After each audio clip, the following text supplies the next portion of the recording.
अस्सलाम वालेकुम। इस लेक्चर में सबसे पहले तो हमने एक्वायर्ड कैटरैक्ट डिस्कस करना है। अच्छा, जो एक्वायर्ड कैटरैक्ट होता है ना, वो बेसिकली हमारे पास वही पैसिफिकेशन होता है क्रिस्टलाइन लेंस की, लेकिन ये ना किसी एक्वायर्ड कॉज की वजह से हो सकते हैं। ठीक है, अब वो कॉज डिफरेंट हो सकते हैं, मतलब वो एज हो सकती है, हमारे पास रेडिएशंस, मेटाबॉलिक डिसऑर्डर है, कोई भी हमारे पास डिफरेंट सिंड्रोम्स हैं जैसे कि ग्लैक्टोसीमिया, लोई सिंड्रोम वगैरह, तो डिफरेंट कॉजेज़ हो सकती हैं। जो एक्वायर्ड कैटरैक्ट होता है ना, इसकी डिफरेंट टाइप्स हैं on the basis of location, यानी कि साइड पर जो सा ना अपीयर होता है। सबसे पहले जो सा हमारे पास होता है कैप्सूलर कैटरैक्ट। ठीक, कैप्सूलर कैटरैक्ट जो होता है ना, वो इस पॉइंट पे जो सा हमारे पास अपीयर होता है। ये जो साइड पे कैप्सूल है ना, इसके ऊपर अगर कैटरैक्ट कोई पैसिफिकेशन डेवलप हुआ तो उसे हम कहते हैं कैप्सूलर कैटरैक्ट। उसके बाद होता है हमारे पास सब कैप्सूलर कैटरैक्ट या कपोलिफॉर्म कैटरैक्ट। वो यहाँ पे ना कैप्सूल के आगे, यहाँ पे इस पॉइंट पे अपीयर होगा, या फिर यहाँ पे जो है ना आगे करके इधर अपीयर होगा। ठीक है, और ये डिपेंड करता है, अगर ये एंटीरियर साइड पे यहाँ पे अपीयर हो रहा है ना, तो इसे हम कहेंगे एंटीरियर सब कैप्सूलर कैटरैक्ट। अगर यहाँ न्यूक्लियस की पीछे वाली साइड पे यहाँ पे करके अपीयर हो रहा है ना, ये पोस्टीरियर साइड ऑफ कैप्सूल के आगे, ठीक है, तो इसे हम कहेंगे पोस्टीरियर सब कैप्सूलर कैटरैक्ट। पोस्टीरियर सब कैप्सूलर कैटरैक्ट को ना क्यूपुलिफॉर्म कैटरैक्ट भी कहते हैं, क्योंकि इसकी जो शेप है ना वैसे कप लाइक होती है, या सॉरी जो आर्क लाइक होती है ना, बो लाइक, वैसे किसकी अपीयरेंस होती है। उसके बाद आता है कॉर्टिकल कैटरैक्ट। वो यहाँ पे जो है वो कॉर्टेक्स वाला जो पार्ट है ना, यहाँ पे अपीयर होता है, इधर करके बेसिकली वो ना ज़्यादा इसकी प्रिवेलेंस साइड पे होती है। ठीक है, यहीं साइड पे होगी। इसे जो है ना यूनिफॉर्म कैटरैक्ट भी कहते हैं, कॉर्टिकल कैटरैक्ट को। उसके बाद आता है न्यूक्लियर कैटरैक्ट। वो न्यूक्लियस में अपीयर होता है, और टोटल कैटरैक्ट जो है वो पूरे लेंस के अंदर अपीयर हो सकता है। अच्छा, ये लेंस की डिफरेंट कैटरैक्ट की जो डिफरेंट साइड्स की बेसिस पर उसकी क्लासिफिकेशन थी। उसके बाद आता है हमारे पास सिनाइल कैटरैक्ट। अब जो सिनाइल कैटरैक्ट होता है ना, ये वही हमारे पास जो है ना वो एज रिलेटेड होता है, मतलब 50 ईयर्स ऑफ एज के बाद जो है ना ये मोस्ट कॉमन चांसेस होते हैं, सबसे ज़्यादा चांसेस होते हैं इस कैटरैक्ट के डेवलप होने के। और ऑलमोस्ट 70 ईयर्स ऑफ एज के बाद जो है ना वो ऑलमोस्ट 90% इंडिविजुअल्स जो है ना वही कैरी कर रहे होते हैं। इसके अंदर जो है ना हमारे पास 3 तरह के कैटरैक्ट होते हैं। एक होता है क्यूपुलिफॉर्म कैटरैक्ट, कॉर्टिकल कैटरैक्ट या न्यूक्लियर कैटरैक्ट। इसमें सबसे पहले जो पोस्टीरियर सब कैप्सूलर कैटरैक्ट या क्यूपुलिफॉर्म कैटरैक्ट है ना, उसे हमें डिस्कस करना है। जो क्यूपुलिफॉर्म कैटरैक्ट है, ये सोसर शेप या बो शेप जो है ना, ये हमारे पास अपीयर होता है। जैसे इसके अंदर हमें नज़र आ रहा है, ये जो कैप्सूल था पीछे वाला, कैप्सूल के बिल्कुल आगे जो है ना वैसे बो शेप या सोसर शेप जो है ना हमारे पास ये क्यूपुलिफॉर्म कैटरैक्ट जो है ना ये अपीयर होता है। अच्छा, और ये जो है ना हमारे पास ये बेसिकली ये वाला जो पॉइंट होता है ना हमारे पास, ये नोडल पॉइंट होता है। नोडल पॉइंट हमारे पास वो पॉइंट होता है जहाँ पे जो है ना जब लाइट मतलब हमारे पास लेंस के ऊपर ऐसे आके गिरती है ना, तो लेंस ऐसे इस पॉइंट से जो है ना वो लाइट बिल्कुल सीधा पास कर जाता है, मतलब इधर से रिफ्रैक्ट नहीं होती। जब लाइट यहाँ से रिफ्रैक्ट नहीं करती ना, इसलिए अगर इस ये जो पॉइंट है हमारे पास, यानी ये वाला जो पॉइंट है, इधर अगर कोई कैटरैक्ट अपीयर हुआ ना, उसकी वजह से क्या होता है कि जब हमारे पास इस पॉइंट पे अगर कोई पैसिफिकेशन डेवलप है, तो वो लेंस का तो इतना ज़्यादा डैमेज नहीं हुआ, यानी लेंस इतना ज़्यादा पैसिफाई नहीं किया हुआ, लेकिन इस पॉइंट पे ज़ाहिर है वो यहाँ से रेज बहुत ज़्यादा पास करते हैं, इसलिए जो है ना वो विजन का बहुत ज़्यादा लॉस होता है इस पॉइंट पे। अच्छा, एक ये पॉइंट हो गया। उसके बाद हमारे पास जो सेकंड वाला आता है ना, वो होता है हमारे पास यूनिफॉर्म कैटरैक्ट। अब जो यूनिफॉर्म, इसके बाद जो है ना हमारे पास है कॉर्टिकल कैटरैक्ट। जो कॉर्टिकल या यूनिफॉर्म कैटरैक्ट होता है ना, इसकी पैथोजेनेसिस की ना डिफरेंट स्टेजेस होती हैं। सबसे पहले जो हमारे पास स्टेज होती है ना, वो होती है लैमिनर स्टेज। इसके अंदर बेसिकली ऐसा होता है कि जो हमारे पास लेंस है ना, उस लेंस के अंदर जो है ना उसकी परमिबिलिटी इंक्रीज़ हो जाती है।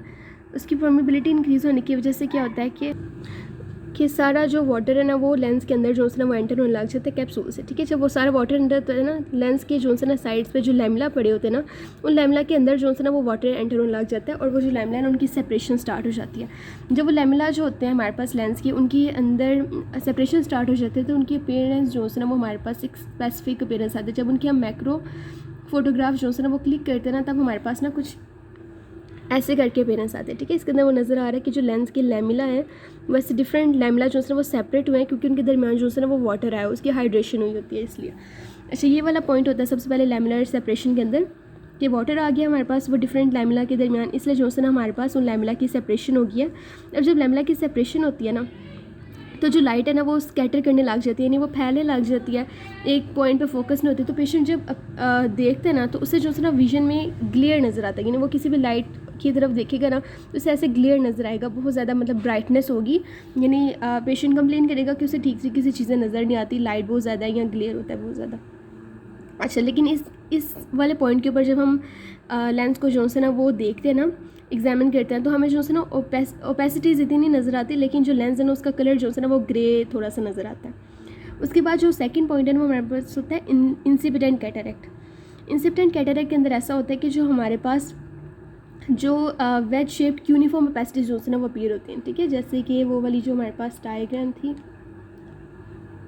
ये वाले, इसके अंदर जो है ना हमें नज़र आ रहा है कि जो साइड पे ना ये कॉर्टिकल कैटरेक्ट है ना, तो हमने कहा था ये साइड पे कॉर्टेक्स में अपीयर होता है यूनिफॉर्म शेप्ड, वेज शेप्ड इसके अंदर ना ओपेसिटीज अपीयर होती है, ठीक है। बेसिकली इसने कॉर्टेक्स को जो है ना वो इन्वॉल्व किया हुआ है और इसके अंदर से जो है ना वो पॉइंटेड एंड ऑफ ओपेसिटीज जो है ना वो ओरिएंट कर रही हैं टुवर्ड सेंटर, ठीक है। मतलब उस पर से देखो ओपेसिटीज जो है ना वो ऐसे सेंटर की तरफ, आगे की तरफ पॉइंट कर रही हैं।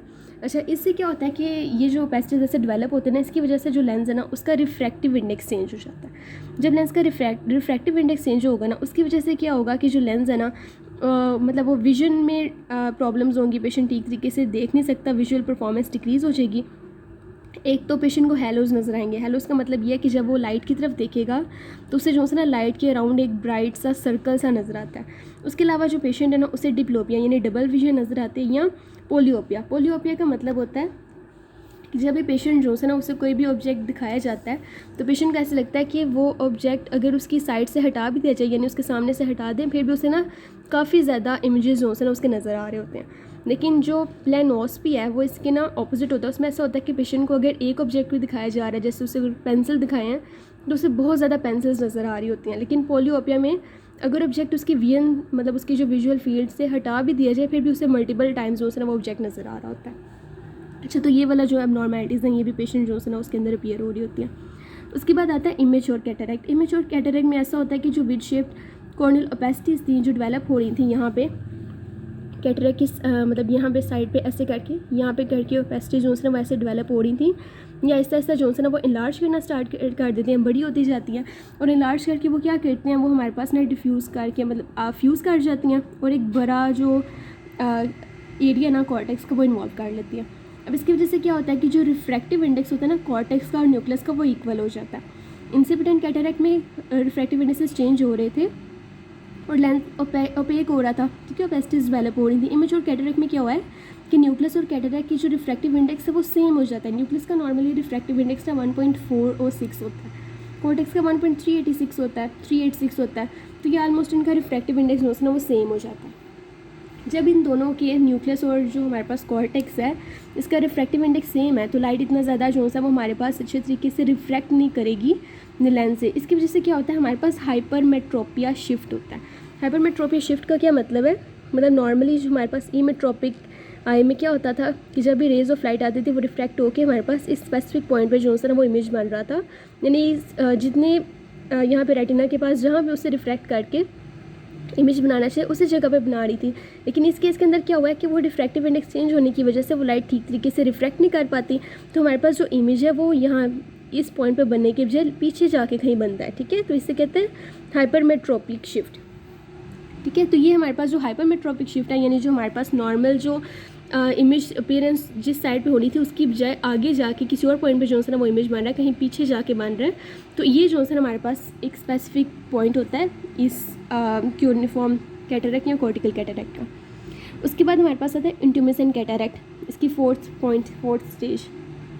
इसके अंदर क्या होता है कि हमारे पास जो कॉर्टिकल लेयर्स हैं उनकी हाइड्रेशन बहुत ज़्यादा हो जाती है, लेंस की स्वेलिंग बहुत ज़्यादा होने लग जाती है और उसके बाद आहिस्ता आहिस्ता क्या होता है कि हमारे पास ना एंटीरियर चैम्बर जो इफेक्ट होने लग जाता है, उसकी वजह से पेशेंट जो है ना वो उससे एंगल क्लोयर ग्लूकोमा भी अपीयर हो सकता है इसके साथ। और लास्ट में मेच्योर कैटरेक्ट डेवलप हो जाता है, यानी जो हमारे पास पूरा कॉर्टेक्स है, कैप्सूल वगैरह जो है वो इन्वॉल्व होने लग जाता है, वो ओपेक हो जाता है और कैटरेक्ट को जो है ना मेच्योर कैटरेक्ट कहते हैं। उसके बाद आता है हमारे पास न्यूक्लियर कैटरेक्ट। अब जो न्यूक्लियर कैटरेक्ट है उसके अंदर बेसिकली हमारे पास जो है ना वो न्यूक्लियस ज़्यादा इन्वॉल्व होता है।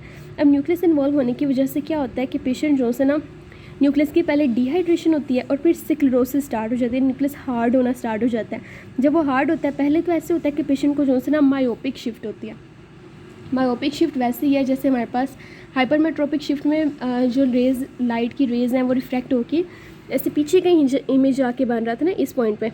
लेकिन मायोपिक शिफ्ट में ऐसा होता है कि जो इमेज है वो ज़्यादा लाइट सिक्लेरोसिस होने की वजह से न्यूक्लियस की वो लेज ज़्यादा रिफ्रैक्ट करके इमेज जो है ना वो पहले ही बना देती है, ठीक है। यानी इस पॉइंट पे बनना चाहिए था इमेज, लेकिन यहाँ से ना पहले कहीं इमेज बन रहा है, तो इसे जो है ना कहते हैं मायोपिक शिफ्ट। ये हमारे पास मायोपिक शिफ्ट जो फीचर है ना ये हमारे पास न्यूक्लियर कैटरेक्ट के अंदर होता है, ठीक है। पहले तो हमारे पास मायोपिक शिफ्ट अपीयर होगी, पेशेंट को मतलब नज़र नहीं आएगा ठीक, ठीक है। जैसे मायोपिया में होता है दूर की नज़र ख़राब हो जाती है, वैसे जो है ना पेशेंट प्रेजेंट करेगा।